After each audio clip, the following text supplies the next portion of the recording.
What remains when an empire vanishes? Stones scattered in the jungle, temples swallowed by roots, towers pointing to heaven yet echoing with silence. The Khmer Empire, once the mightiest force in Southeast Asia, left behind a city so vast, so radiant, that travelers called it a wonder rivaling the pyramids. And yet, one day, the jungle closed in, and Angkor was gone. But empires do not rise from nothing. Before the sandstone towers and the causeways that stretched like veins across the earth, there was wilderness, river deltas shimmering under the sun, rice paddies shimmering like mirrors, forests humming with unseen life. Out of this landscape came a people who would bend water to their will, carve mountains into shrines, and proclaim themselves the divine link between earth and heaven. The question is not only how they built this glory, but why it was abandoned. Our journey begins not with Angkor's fall, but with its first heartbeat. With kings who gazed at the Mekong's endless waters and dreamed of eternity. The Mekong River winds through Southeast Asia like a silver serpent, carrying life in its floodwaters. Along its banks, centuries before Angkor's rise, scattered chiefdoms thrived on fishing and rice farming. But the region was no untouched wilderness, it was a crossroads. Indian traders, sailing monsoon winds, brought not only spices and beads but also ideas, Sanskrit words, tales of Hindu gods, the geometry of temples, and the very concept of kingship as sacred. By the early centuries CE, these ideas had taken root in the fertile soil of Cambodia. Small polities emerged, loosely tied to the cultures of Funan and Chandla. Their rulers styled themselves as god-kings, drawing legitimacy not merely from power but from divine sanction. The land was harsh, monsoon rains could flood whole valleys, while dry seasons parched the earth, but necessity bred ingenuity. Early Khmer communities dug reservoirs, channels, and canals. Water became not just survival, it became power. Whoever commanded it commanded life. Imagine a chieftain standing atop a hill, watching the floodplain below. The rice harvest sways like gold under the sun, and beyond it stretches the thick jungle. To control this land was to control abundance. To control water was to command destiny. It was in this crucible that the first vision of empire took shape. By the 9th century, a man named Jayavarman II stepped forward. He was not yet the ruler of a great empire, but he carried the dream of one. Around the year 802, atop Phnom Kulen, a sacred mountain north of the Tunnel Sap Lake, he performed a ritual that would echo through centuries, declaring himself Chakravartin, universal monarch. With this act, the Khmer Empire was born, not merely as a political entity, but as a spiritual one. The jungle that stretched before him was both ally and adversary. It provided timber, elephants, and fertile soil, but it also threatened to swallow roads, temples, and cities. From the very beginning, the Khmer story was a struggle between man and nature, between vision and decay. Yet Jayavarman II's proclamation was more than ambition. It was a new order. No longer would the Khmer be a collection of scattered chiefdoms. They would be one realm, bound not just by swords and tribute, but by a cosmology, the king as earthly embodiment of Shiva, the temples as mountains mirroring the heavens, the reservoirs as oceans sustaining life. From this moment, the Khmer Empire stepped onto history's stage. Its kings would compete not only in warfare but in monuments, each trying to outdo the last, carving their vision in stone so the gods themselves could not ignore it. The forests around Phnom Kulen still whisper of this first coronation. Crumbling shrines and lingas carved into riverbeds mark the spot where Jayavarman II declared eternity. The water still flows over them, as if time itself bows before the memory of kings. But for all its grandeur, this beginning was fragile. The Khmer heartland was surrounded by rivals, the Khampa to the east, the Srivijaya sea lords to the south, and restless tribes in the mountains. To survive, the young empire needed more than titles, it needed infrastructure, armies, and belief. Above all, it needed successors who could turn a coronation into a civilization. And so, the stage was set. A divine king had declared the Khmer people chosen by heaven. The rivers had been bent into canals, the fields had begun to swell with grain, and temples had risen like mountains from the earth. The story of Angkor, its temples, its glory, and its mysteries, was waiting to unfold. As the sun set on Phnom Kulen that fateful year, Jayavarman's words echoed across the valleys, an empire had been born. And with that birth, history itself seemed to lean forward, waiting for the age of Angkor to begin. The year was 802. On the sacred heights of Phnom Kulen, Jayavarman II had declared himself the Chakravartin, the universal monarch. But a proclamation alone could not bind a people, nor could it tame the vast, restless lands of Cambodia. The empire's birth was ceremonial, its survival would require vision, steel, and faith. Picture the Khmer heartland, dense jungles tangled like living walls, rivers spilling into the great Tunnel Sap Lake, and beyond it, endless plains glimmering with rice. Here, in this crucible of fertility and danger, Jayavarman sought to transform fragmented chiefdoms into a single realm. His task was immense. Each local lord clung to his territory, and rival kingdoms watched like hawks for any weakness. To unite them, Jayavarman had to be more than a warrior, he had to embody the divine. Thus was born the idea of Devaraja, the god-king. Drawing upon Indian traditions yet reshaped for Khmer soil, Jayavarman declared himself not just ruler of men but earthly vessel of Shiva. His kingship was not politics alone, it was cosmic order given flesh. Temples rose, not as mere shrines but as anchors of power, aligning the heavens with the earth. In every carving, in every ritual, the message was clear, the king's authority flowed from the gods themselves. But this sacred kingship demanded proof. Jayavarman's early reign was consumed by campaigns to assert control. He fought to subdue rebellious chiefs, pressing them into loyalty through force and ritual. Boughs thundered through the forests, spears clashing, elephants trampling through mud. Victory was never just victory, it was divine affirmation. Each conquest proclaimed that Shiva's will was unfolding through his chosen king. Beyond war, Jayavarman understood that permanence could not rest on swords alone. He turned to the earth, to the waters, to the foundations of daily life. Canals were carved like veins across the land, feeding fields of rice that rippled like golden oceans. Agriculture was not merely sustenance, it was empire building. With rice came population, with population came armies, and with armies came expansion. In the shadow of Phnom Kulen, shrines marked his devotion. Lingas, sacred stone symbols of Shiva, were placed in rivers, sanctifying the waters that sustained his people. Each time the floodwaters rose and poured through these sanctuaries, the Khmer were reminded their prosperity flowed from both heaven and king. Yet Jayavarman's dream stretched beyond borders. The Khmer Empire did not rise in a vacuum. To the east lay Kampa, a maritime power skilled in both trade and war. To the south, the Srivijaya lords ruled the seas. Their wealth flowed from ships heavy with spices and silk, while the Khmer remained rooted inland. If Jayavarman was to secure his empire's place in this dangerous theater, he needed stability at home first. The roads he carved, the canals he dug, the temples he raised, these were not just symbols. They were the skeleton upon which future greatness would stand. And yet, for all his ambition, Jayavarman's legacy is not etched in towering stone like his successors. His reign left few monumental temples. Instead, his gift was conceptual, spiritual. He gave the Khmer people a framework, a sacred monarchy that turned kings into living gods, a system where architecture, agriculture, and warfare fused into one vision. We glimpse him only faintly in history's record, his campaigns whispered in inscriptions, his rituals marked in scattered shrines. But from these fragments emerges the image of a man who dared to claim eternity. Without him, there would be no Angkor Wat, no Bayon, no sprawling cities carved from jungle. His was the first breath of empire. As his reign drew to an end, the seeds he planted had already begun to sprout.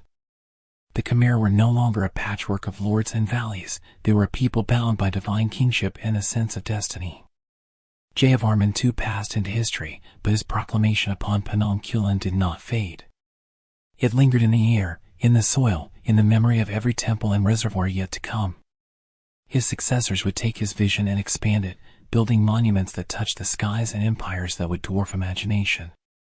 From the sacred mountain, the story of Angkor began its march outward, towards cities of stone, towards centuries of power, and eventually, toward a glory so radiant it seemed invincible. But empires are forged not only by founders. They are sustained by those who follow. And the Khmer Empire's next chapter would belong to rulers who took Jayavarman's sacred kingship and carved it into monuments that still rise against the Cambodian sky. The jungles of Cambodia stir with heat and sound, but above the canopy rise shapes that seem born not of this world. Sandstone towers pierce the sky, their forms echoing the peaks of Mount Meru, the mythical home of the gods. It is here, in these temples of stone, that the Khmer vision of empire found its truest expression. When Jayavarman II declared himself the God King, he planted the seed. His successors would nurture it into grandeur. In the 9th and 10th centuries, a succession of rulers transformed the landscape into a sacred geography. Each king sought to surpass the last, carving his devotion and his authority into monuments meant to endure beyond death. Temples were not merely places of worship, they were political manifestos in stone. At Hararalea, near the Great Tunnel Sap, Indravarman I built Priyako, the sacred bull. Its towers, delicate yet resolute, honored his ancestors and proclaimed his legitimacy.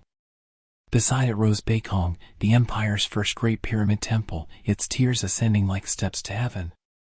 For the first time, the Khmer vision materialized in scale and stone. Here was the sacred mountain, not in myth but in architecture, aligning the king with cosmic order. Yet the Khmer ambition reached beyond shrines. Indravarman turned his gaze to the earth itself. He commanded the digging of massive reservoirs, barays, that shimmered like inland seas. These artificial lakes, harnessing the monsoon's fickle bounty, transformed rice cultivation into abundance. The barays were not only feats of engineering but symbols of cosmic balance, the waters of life captured, controlled, sanctified. With each harvest, the people saw proof that their king was divine, able to command not only men but nature itself. The empire's rhythm beat stronger. Suryavarman I, the king of the sun, expanded Khmer power outward, extending its reach into Laos and Thailand. His reign saw flowering of temples and roads, networks that tied distant lands into Angkor's heart. The king's vision was simple but overwhelming, to create a kingdom that mirrored the heavens, a world where every stone, every canal, every harvest testified to his role as universal monarch. Imagine this scene: laborers by the tens of thousands hauling sandstone blocks from quarries miles away, floated down rivers on rafts, dragged across causeways by ropes and elephants. Priests chant hymns as masons carve gods and demons into reliefs, their chisels biting into stone with eternal patience. Women bring offerings, incense curling upward, while generals marshal armies to defend or expand the realm. The empire was not an abstraction, it was a living organism, pulsing with devotion, labor, and ambition. Among these rulers, one figure stands as a bridge between the early temples and the future splendor of Angkor, Rajendravarman II. His reign in the mid-10th century brought the capital to Angkor itself, the fertile basin near the Tunnel Sap that would become the stage of greatness. At Pre-Rup, he raised a temple mountain whose fiery red sandstone glowed at sunset, as if the gods themselves set it alight. At East Mebane, his builders placed a temple in the middle of a baray, its towers rising like lotus buds from the water. The message was unmistakable: the king ruled the land, the water, and the cosmos. Religion infused everything. The Hindu pantheon, Shiva, Vishnu, Brahma, stood at the heart of Khmer belief, yet local traditions and ancestor worship intertwined with it. The temples became archives of devotion, where each relief told stories of gods and kings, of battles cosmic and earthly. The walls of Bandisray, the citadel of women, gleamed with carvings so intricate that they seemed like lace and stone, depicting the epics of the Mahabharata and Ramayana. Though small in scale, its beauty surpassed grandeur, whispering of artisanship at its peak. But temples were not static shrines. They were living centers, hubs where religion, politics, and daily life converged. Priests tended fires, dancers performed sacred rituals, pilgrims journeyed across forests to offer tribute. Every tower was a proclamation: here stands the Khmer Empire, eternal as the mountains, unyielding as stone. And yet, for all their splendor, these temples were also competitions. Each new king sought to eclipse the memory of his predecessors. Monument begot monument, baray begot baray. The empire's skyline grew jagged with towers, each one a rival prayer reaching for the heavens. This rivalry was not weakness, it was the fuel of creativity, the engine of greatness. Still, shadows stirred beneath the brilliance.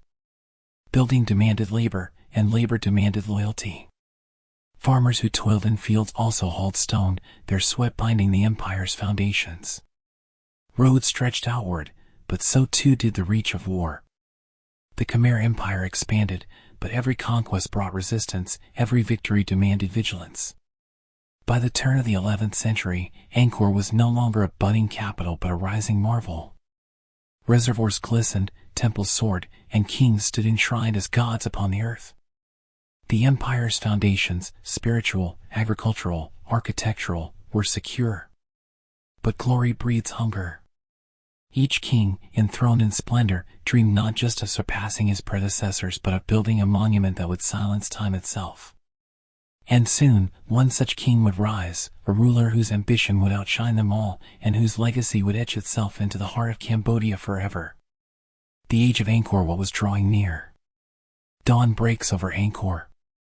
The horizon glows in shades of crimson and gold, and as the mist lifts from the rice fields, a silhouette emerges, 5 towers rising like lotus buds from the jungle, their reflection rippling in a moat vast as a lake.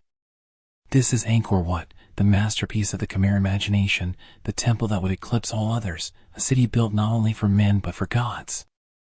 It was the reign of Suryavarman II in the early 12th century that gave birth to this vision. Unlike the fragmented kings before him, Suryavarman dreamed of permanence. His empire stretched far, into the Mekong valleys, across the Chao Phraya basin, brushing the borders of Kampa and Dai Viet. But conquest alone could not immortalize him. He sought to create a monument that would embody his reign, a temple so vast, so divine, that the heavens themselves would bow to it. The project began with scale beyond comprehension. Angkor Wat's moat alone stretched over 3 miles, wide enough to swallow armies. Sandstone blocks, some weighing more than a ton, were quarried from the Kulin Hills and floated down rivers. Tens of thousands of laborers, artisans, and slaves worked under the searing sun. Elephants dragged stones across wooden rollers, while scaffolds of bamboo rose higher with each passing year.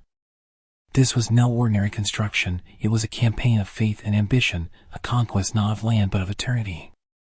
At its heart stood the vision of Mount Meru, the cosmic mountain of Hindu mythology, home of the gods. Angkor Wat was its earthly mirror, 5 central towers symbolizing the mountain's peaks, surrounded by galleries and courtyards that spiraled outward like the universe itself. Its walls stretched nearly half a mile on each side, adorned with reliefs of breathtaking scope. Here, the battles of the Mahabharata and Ramayana unfolded in stone. Here, celestial dancers, the Apsaras, moved forever in frozen grace. Each carving was both prayer and propaganda, proclaiming the Khmer king as guardian of cosmic order.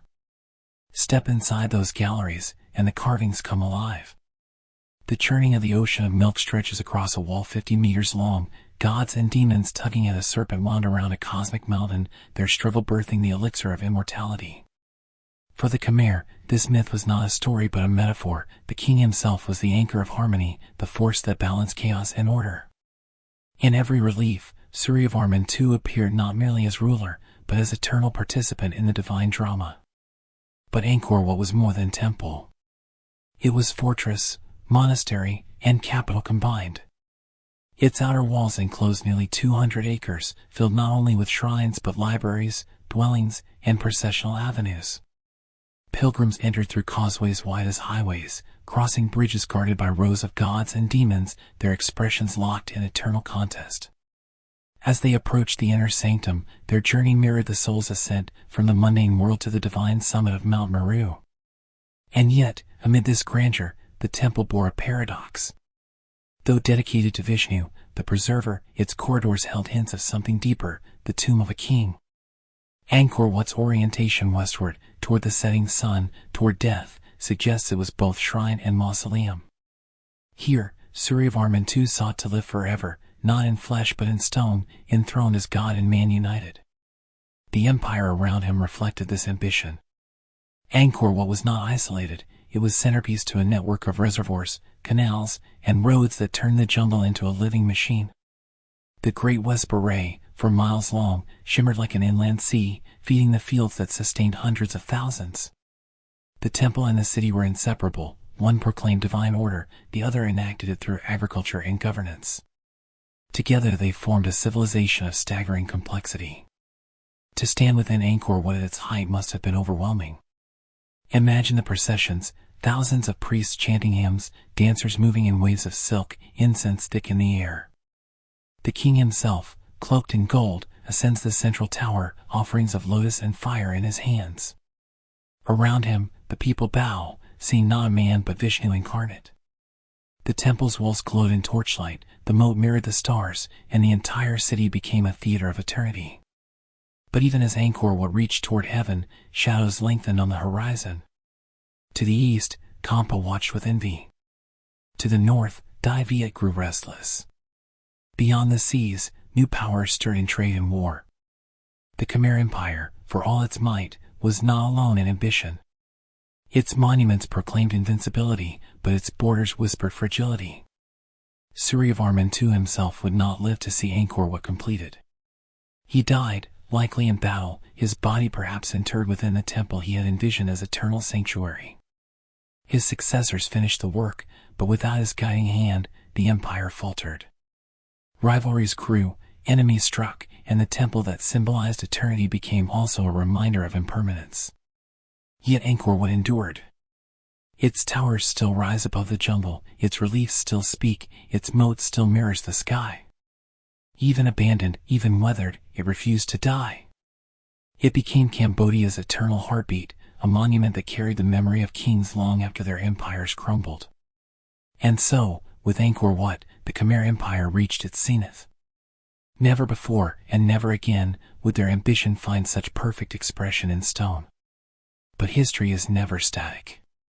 The very grandeur that crowned the Khmer would soon draw them into wars of survival, where temples were not enough, and kings had to prove their divinity on the battlefield.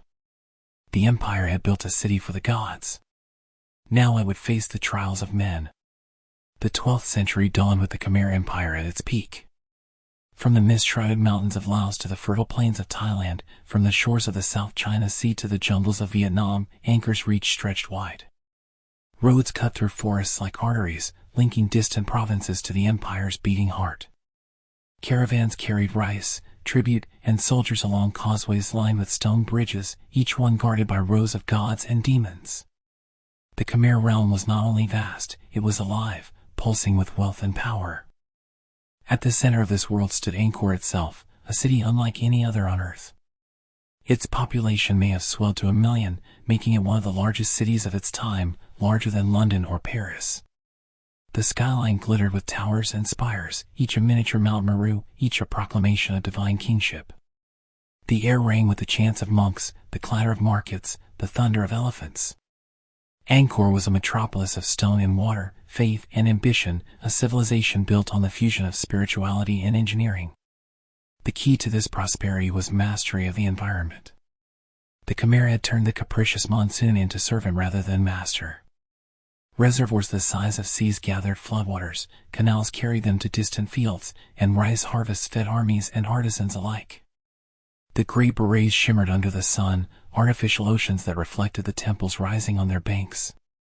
To control water was to control life, and in this the Khmer excelled beyond any rival.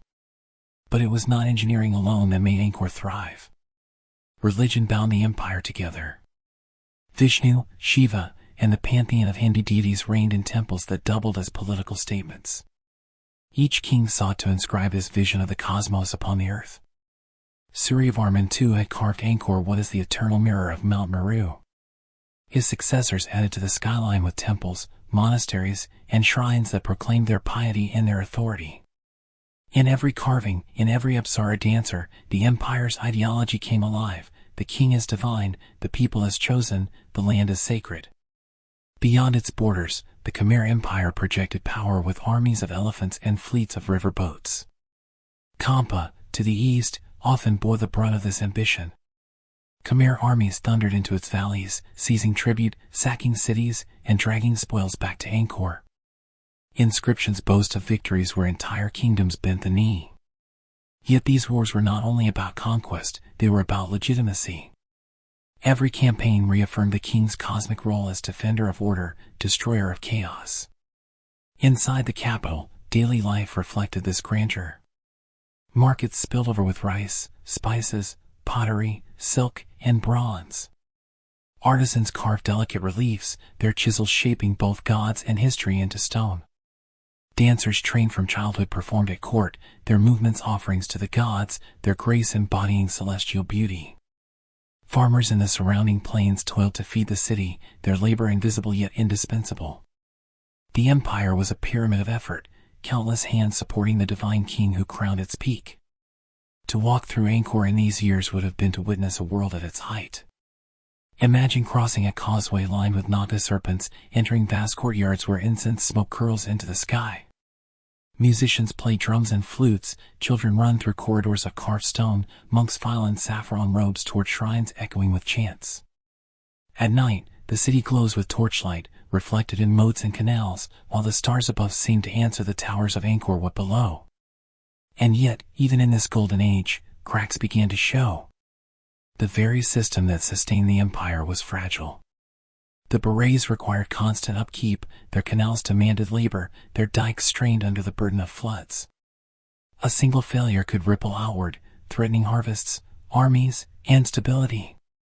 The empire's expansion meant endless wars, draining men and resources. Angkor's grandeur was vast, but so too were the demands that fed it. Still, to contemporaries, the Khmer Empire must have seemed eternal. Its kings appeared unshakable, its temples invincible, its wealth inexhaustible. From distant lands, travelers carried tales of Angkor's magnificence, of towers gleaming like gold, of cities vast as nations. For a time, it seemed the Khmer had achieved the impossible, to carve eternity into the jungle, to mirror heaven upon earth. But history is never still. Just as the empire reached its zenith, new challenges began to stir. Rivals sharpened their spears, nature tested the limits of human ambition, and new kings rose with visions that would take Angkor in unexpected directions. The Khmer had built an empire of stone and water. Now they would be tested in fire and war. The empire that glittered with towers and berets was never free from the shadows of war. Beneath the grandeur of Angkor's skyline, enemies circled, waiting for weakness. The Khmer had risen through conquest, and conquest demanded vigilance. Rival kingdoms, the restless Cham to the east, the proud Dai Viet to the north, the Thai chieftains gathering strength to the west, each watched with sharpened eyes. The most dangerous of these rivals were the Cham. Their kingdom, Kampa, stretched along the central coast of today's Vietnam, a seafaring realm that thrived on trade and piracy. For centuries, Khmer kings and Cham lords clashed, their rivalry fueled by ambition and vengeance. The wars were not brief campaigns but recurring storms, a cycle of invasion, reprisal, and devastation. Picture the Khmer armies in the jungle, columns of soldiers moving through dense undergrowth, war elephants draped in armor, drums thundering to signal advance. Opposing them, Cham warriors, swift and cunning, struck from river deltas and coastal strongholds. Victories shifted back and forth, each side seizing cities only to lose them again. For the people, war was not glory but fire, villages razed, captives taken, temples desecrated. Yet these wars were also contests of legitimacy. Each Khmer king needed to prove his divine mandate, and battlefield triumphs were the most visible proof of heaven's favor. Inscriptions carved into temple walls boast of victories, of enemies crushed under elephant hooves, of foreign kings humbled before Angkor. But stone cannot tell the whole story. For every triumph, there were defeats, whispers of burned cities, of Khmer soldiers slaughtered far from home. The strains of war rippled inward. Local chiefs, taxed heavily to support armies, sometimes rebelled. The jungle was both shield and threat, dense enough to hide rebels, vast enough to challenge imperial authority. To hold the empire together, kings relied on networks of roads, temples, and priests. Yet loyalty was fragile, bound by ritual but frayed by hardship. It was in this crucible that new forms of Khmer kingship emerged. No longer was it enough to raise a temple or dig a reservoir. A king had to embody resilience, to stand as shield against chaos. The empire's survival depended not only on stone monuments but on living strength. The 12th century brought both glory and disaster. Khmer armies struck deep into Kampa, sacking its capital at Vijaya, dragging spoils and captives back to Angkor. Reliefs in temples show these victories in triumphant detail, columns of soldiers, treasures carried on shoulders, foreign lords bowing before the Khmer king. But vengeance was a two-edged sword. In 1177, Kampa retaliated with fury. The Khams, sailing up the Mekong in swift fleets, launched a sudden invasion. They struck at the very heart of the Khmer world, descending upon Angkor itself. The capital, unprepared, was overwhelmed. Temples burned, palaces looted, and for a moment, the God King's aura of invincibility shattered. Angkor, the eternal city, the mirror of heaven, was humbled by men from the sea. The shock was profound. If the divine city could fall, what did that mean for the sacred kingship? For the people, it was not only a political crisis but a spiritual wound. The gods, it seemed, had turned their faces away. And yet, from ruin, resilience stirred. In the ashes of defeat, the Khmer would find their most formidable ruler, a king who would redefine their empire with stone and vision.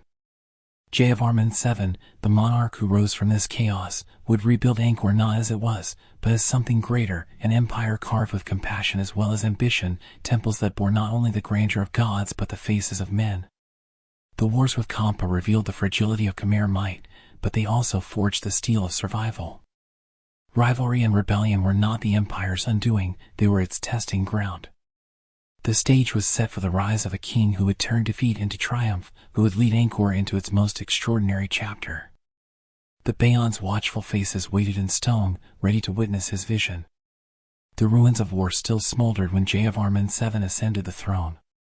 Angkor had been humbled, its palaces plundered, its temples scarred by the Cham invasion of 1177. The aura of divine invincibility lay shattered. Yet from this darkness emerged a king unlike any before him, one who would not merely rebuild, but reimagine what it meant to rule. Jayavarman VII was both warrior and visionary. His rise was forged in resistance, leading Khmer forces in the struggle to expel the Cham and reclaim Angkor. Victorious, he took the throne not as a continuation of tradition, but as a revolution. Unlike his predecessors, who had worshipped primarily Shiva or Vishnu, Jayavarman turned to Mahayana Buddhism. In place of gods aloof in their heavens, he exalted the Bodhisattva, compassionate beings who chose to remain in the world to ease human suffering. It was a radical shift. Kingship no longer only proclaimed cosmic power, it now carried the burden of mercy.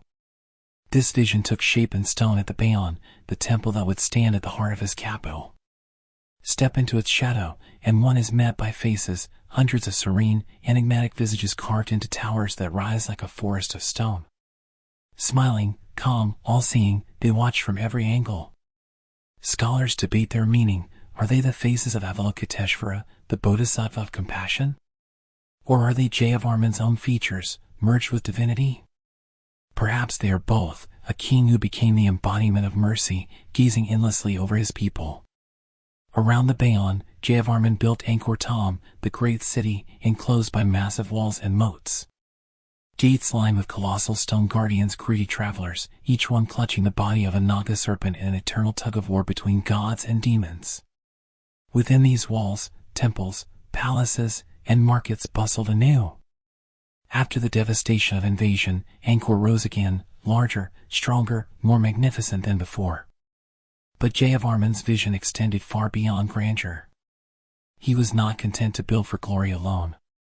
Inscriptions speak of hospitals he ordered constructed across the empire, rest houses for the sick, sanctuaries where monks and physicians tended to the suffering. He built roads lined with rest houses, providing shelter for travelers and traders. His reign sought not only to proclaim divine kingship but to embody it in service. The empire became a network of stone and compassion, its arteries binding distant provinces to Angkor, its temples embodying both heaven and humanity. Yet even in this age of mercy, the reality of empire was not without iron. Jayavarman's wars were fierce. Having expelled the Cham from Angkor, he launched campaigns deep into their territory, seizing Vijaya and bringing Kampa under Khmer dominance. Reliefs at the Bayon show these battles in vivid detail, war elephants charging through rivers, archers firing in ranks, women and children fleeing burning towns. For Jayavarman, compassion and conquest were not contradictions. War secured the empire, mercy sustained it. The Bayon itself tells this dual story. Alongside images of celestial beings, its galleries depict scenes of everyday life, markets bustling with vendors, fishermen casting nets, children at play. Yet there are also battle scenes, Khmer warriors clashing with Cham enemies, villages consumed by fire. The message is clear: Jayavarman's reign encompassed both the ordinary and the divine, both peace and war. He was king of all realms, cosmic, human, and earthly. In this synthesis lay his genius. The Khmer Empire under Jayavarman VII reached its cultural and territorial height. Angkor Wat's walls enclosed a city that could rival any in the medieval world. Its waterworks still glistened, its roads carried tribute and trade, its temples proclaimed a vision of kingship unmatched in scope. Foreign envoys must have walked its causeways in awe, carrying tales of towers crowned with faces that smiled eternally. And yet, even in triumph, shadows gathered. The construction of such grandeur strained the empire's resources. The Bayon alone required vast labor, its endless carvings the product of years of chisels biting into stone. The network of hospitals, rest houses, and roads, while benevolent, also demanded immense effort. Farmers, artisans, and soldiers bore the burden. To some, Jayavarman's compassion may have felt like another form of obligation, his mercy funded by their toil. Still, for the Khmer people, his reign marked a high point, a golden age where their empire stood unchallenged, their city reborn in magnificence. Jayavarman Vi's vision redefined Angkor, not as a city only of gods aloof in heaven, but as a city where gods gaze down with human faces, serene and compassionate. The Bayon remains his testament. Even today, as the jungle presses close and time erodes stone, the faces endure. They smile, calm and enigmatic, as though carrying secrets of kingship, compassion, and eternity. To walk among them is to feel the gaze of history itself, watching, forgiving, enduring. But empires are not eternal, and even mercy cannot hold back the tides of time. The grandeur of Jayavarman's reign masked the strains beneath, endless construction, costly wars, and the delicate balance of water and land. As his successors inherited his empire, they also inherited its burdens. The faces of the Bayon watched in silence as cracks began to appear in the foundations. And soon, the weight of empire would prove heavier than stone. The Bayon's serene faces still gazed out across Angkor, but behind those smiles the empire began to groan under its own weight. Jayavarman Vi's sweeping vision had left behind not only monuments of stone, but obligations carved into the very life of the kingdom. Roads stretched across the land, hospitals and rest houses dotted the countryside, reservoirs glistened like inland seas. Each was a marvel, but each demanded maintenance, labor, and sacrifice. In the Khmer world, water was life. The empire's genius had always been its ability to harness the monsoon, storing the rains in immense barrages and channeling them into intricate networks of canals. Rice flowed like gold across Angkor's fields, feeding armies and temples alike. But water, once a blessing, became a burden. Reservoirs silted up, canals clogged with vegetation, floods and droughts struck with merciless rhythm. The delicate balance between man and nature began to slip, and with it the empire's stability. At the same time, war remained an ever-present demand. Jayavarman's successors inherited not only his vision but his conflicts. Kampa simmered with resentment, waiting for a chance to rise again. To the west, the rising power of the Thai kingdoms pressed hard against Khmer frontiers, probing and testing Angkor's strength.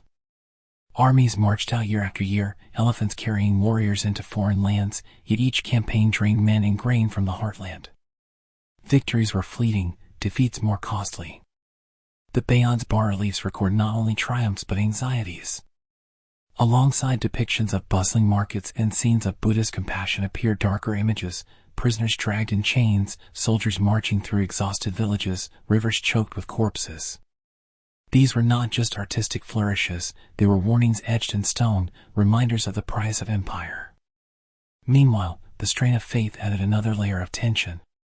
Jayavarman VII had elevated Mahayana Buddhism to the very center of Khmer life, but his successors wavered.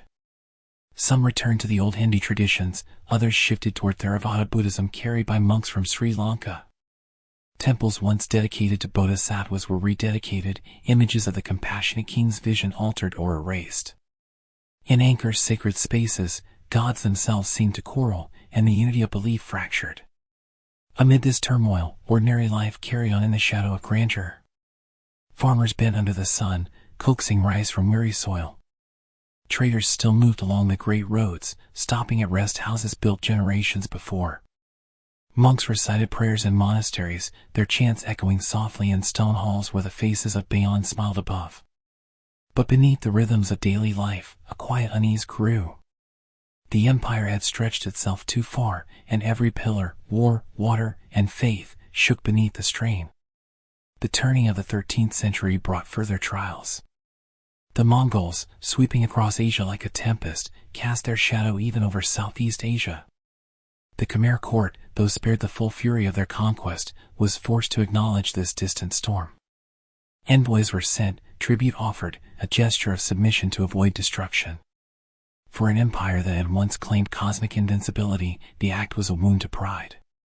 Inside Angkor, the city still dazzled. Towers rose into the sky, moats gleamed in the sun, markets bustled with life. Foreign visitors from China described its avenues as wide as battlefields, its population numbering in the hundreds of thousands. Yet beneath the spectacle, cracks widened. The waterworks faltered, harvests shrank, temples became battlegrounds of shifting faith, and wars dragged resources away. The empire was still magnificent, but magnificence had become fragile, like a jewel beginning to fracture from within. The weight of empire pressed down as heavily as the jungle heat. What Jayavarman VII had built to bind the kingdom together now strained it, each stone of Bayon, each road, each reservoir demanding endless toil. And in the silence between monsoons, in the quiet stretches after the armies marched away, whispers grew louder that Angkor's greatness might not last forever. Soon, the smiling faces of the Bayon would bear witness to storms no king could master. The jungle, the flood, and the enemies beyond its borders were gathering. And the cracks that had begun to spread across the empire's foundations were about to widen into chasms. The 14th century dawned heavy with foreboding. Angkor still gleamed with its towers, its reservoirs still reflected the skies, but the empire's heartbeat had slowed. Once a city that pulsed like the center of the world, Angkor now lived in a rhythm of exhaustion. Its kings fought to uphold the grandeur of their ancestors, yet their hands were tied by dwindling harvests, fractured faith, and the steady advance of rivals. From the west came the Siamese, the rising power of Ayutthaya. Unlike the Cham before them, who had struck suddenly and retreated, Ayutthaya was patient, relentless, and organized. Campaigns pressed deeper into Khmer lands, probing defenses, cutting into provinces that once fed Angkor's strength. Battles flared across the borders, elephants clashing in thundering duels, armies locked in fields of smoke and blood. But each victory was temporary, each defeat a wound that cut deeper into Angkor's lifeblood. Within the city, the waters betrayed their keepers. Centuries of engineering brilliance had built barrages so vast they seemed like inland seas, but the balance between flood and drought faltered. Canals silted up, reservoirs failed to refill, and rice, the true currency of the empire, grew scarce. A city that had once fed hundreds of thousands began to strain under hunger. The miracle of water, once Angkor's triumph, now became its silent executioner. Even faith, once the unifying pulse of the empire, turned uncertain. Mahayana Buddhism, Hinduism, and Theravada Buddhism all vied for place in Angkor's sacred spaces. Temples were rededicated, statues toppled, images recarved. Inscriptions grew fewer, their voices fading into silence. To the people of Angkor, the gods themselves must have seemed restless, shifting, unable to anchor a world in turmoil. And so came the year 1431. Ayutthaya's forces, no longer content to raid, laid siege to the great city. For months the enemy encircled Angkor, cutting off supplies, battering its defenses, waiting for famine and fear to finish what their swords began.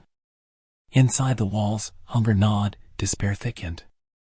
The vast reservoirs were shallow, the granaries empty, the once mighty avenues felt eerily quiet. The stone faces of the Bayon still smiled, but now those smiles seemed to mock a city on the edge of collapse. When the walls finally gave way, Angkor fell, not in a single fiery blaze, but in a slow unraveling.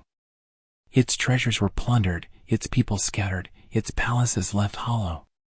The Siamese did not burn it to the ground, they left it weakened, emptied, a carcass of its former glory. The kings of Cambodia abandoned the city, retreating south toward the Mekong, seeking refuge where new capitals might rise. Angkor was never truly destroyed. Its towers still stood, its temples endured, its berets still glistened in the monsoon rains. But its soul, the pulse of empire, had departed. What remained was a city of stone, swallowed slowly by jungle, haunted by the memory of power. To walk its abandoned avenues in those years must have felt like walking among ghosts. Temples that once rang with chants fell silent. Marketplaces that once throbbed with trade lay empty. Reservoirs lay stagnant, reflecting only the encroaching trees. The jungle advanced step by step, vine by vine, claiming what man could no longer defend. And yet, Angkor was not forgotten. The Khmer people carried its legacy with them, even as they built new homes and new capitals further downstream. The city itself remained, watching in silence, waiting. The fall of Angkor was not its end, but a transformation from a living empire to a memory carved in stone. The Bayon still gazed outward, its faces withered yet serene. Angkor Wat's towers still reached toward the heavens, indifferent to the silence below. These temples would survive centuries of abandonment, standing like sentinels of a vanished world. But in that fateful moment of collapse, in the dust and hunger of 1431, Angkor was no longer the center of an empire. It had become what it would remain for centuries, a city of ruins, where the jungle and the gods whispered among stones that once commanded kings. Soon, the story of Angkor would pass into legend, until explorers and pilgrims, centuries later, stumbled through the forest to find a forgotten city waiting, silent, timeless, and eternal. The jungle crept in slowly, patient as time itself. Vines coiled around sandstone pillars, roots split walls, and entire temples vanished beneath green canopies. For centuries, Angkor seemed to dissolve into myth. Travelers whispered of a lost city hidden deep within the forests of Cambodia, where towers reached for the sky and stone faces smiled in eternal silence. To the outside world, it became a ghost, its glory forgotten, its existence doubted. Yet the stones endured. Through storms and seasons, through abandonment and neglect, Angkor Wat's towers still cut against the dawn. The Bayon's enigmatic faces still gazed calmly through the foliage. Monks continued to walk barefoot across causeways, chanting prayers that echoed through empty halls.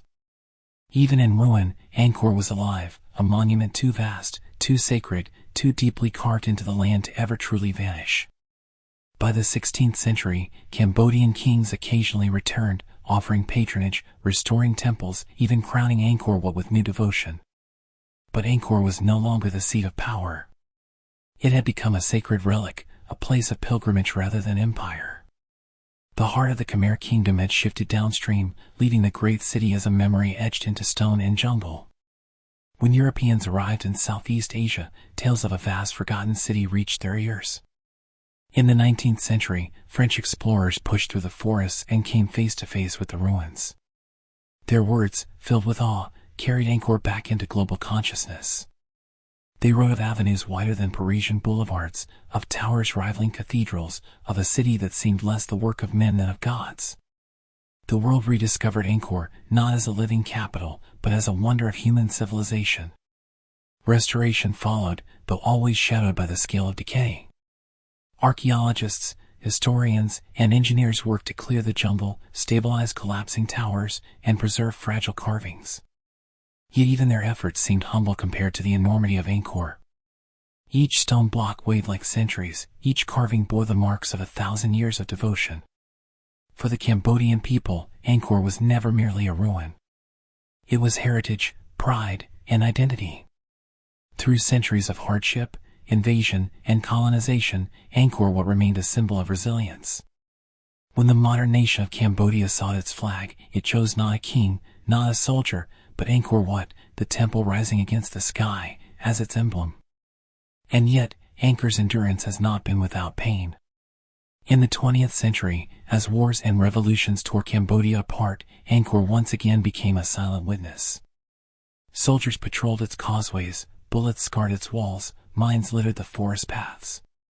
In those dark years, the temples seemed to mourn, their silent faces watching a land once more in turmoil. But even in those shadows, Angkor survived. The temples withstood bombs and neglect, just as they had withstood monsoons and centuries of jungle. And when peace slowly returned, Angkor rose again, not as a capital, but as a bridge between past and future. Today, millions walk through its gates each year. They rise before dawn to watch the first light crest over Angkor Wat's lotus towers. They wander beneath the serene faces of the Bayon, puzzled by their smiles. They trace the endless reliefs that tell of gods and kings, wars and harvests, myths and memories. Angkor is no longer a city of the Khmer alone, it has become a city of humanity, a world heritage where all can walk through the corridors of history. And yet, the mystery lingers. Why was Angkor abandoned? Was it the weight of war, the failure of water, the shifting of faith, or all of these combined? No answer is final, no theory complete. Angkor keeps its secrets, as though the faces of the Bayon smile because they know what we cannot. What is certain is this: the Khmer Empire is gone, but Angkor lives on. Its stones refuse to die. They whisper of kings and battles, of gods and farmers, of mercy and conquest. They remind us that civilizations rise and fall, but memory endures when carved deep enough into the earth. As the sun sets behind Angkor Wat, its silhouette black against a burning sky, one truth remains: this was not merely a city. It was a vision of eternity. And though the empire has faded, the stones still speak, their voices carried through centuries. That greatness may vanish, but legacy, once carved in stone, endures beyond time.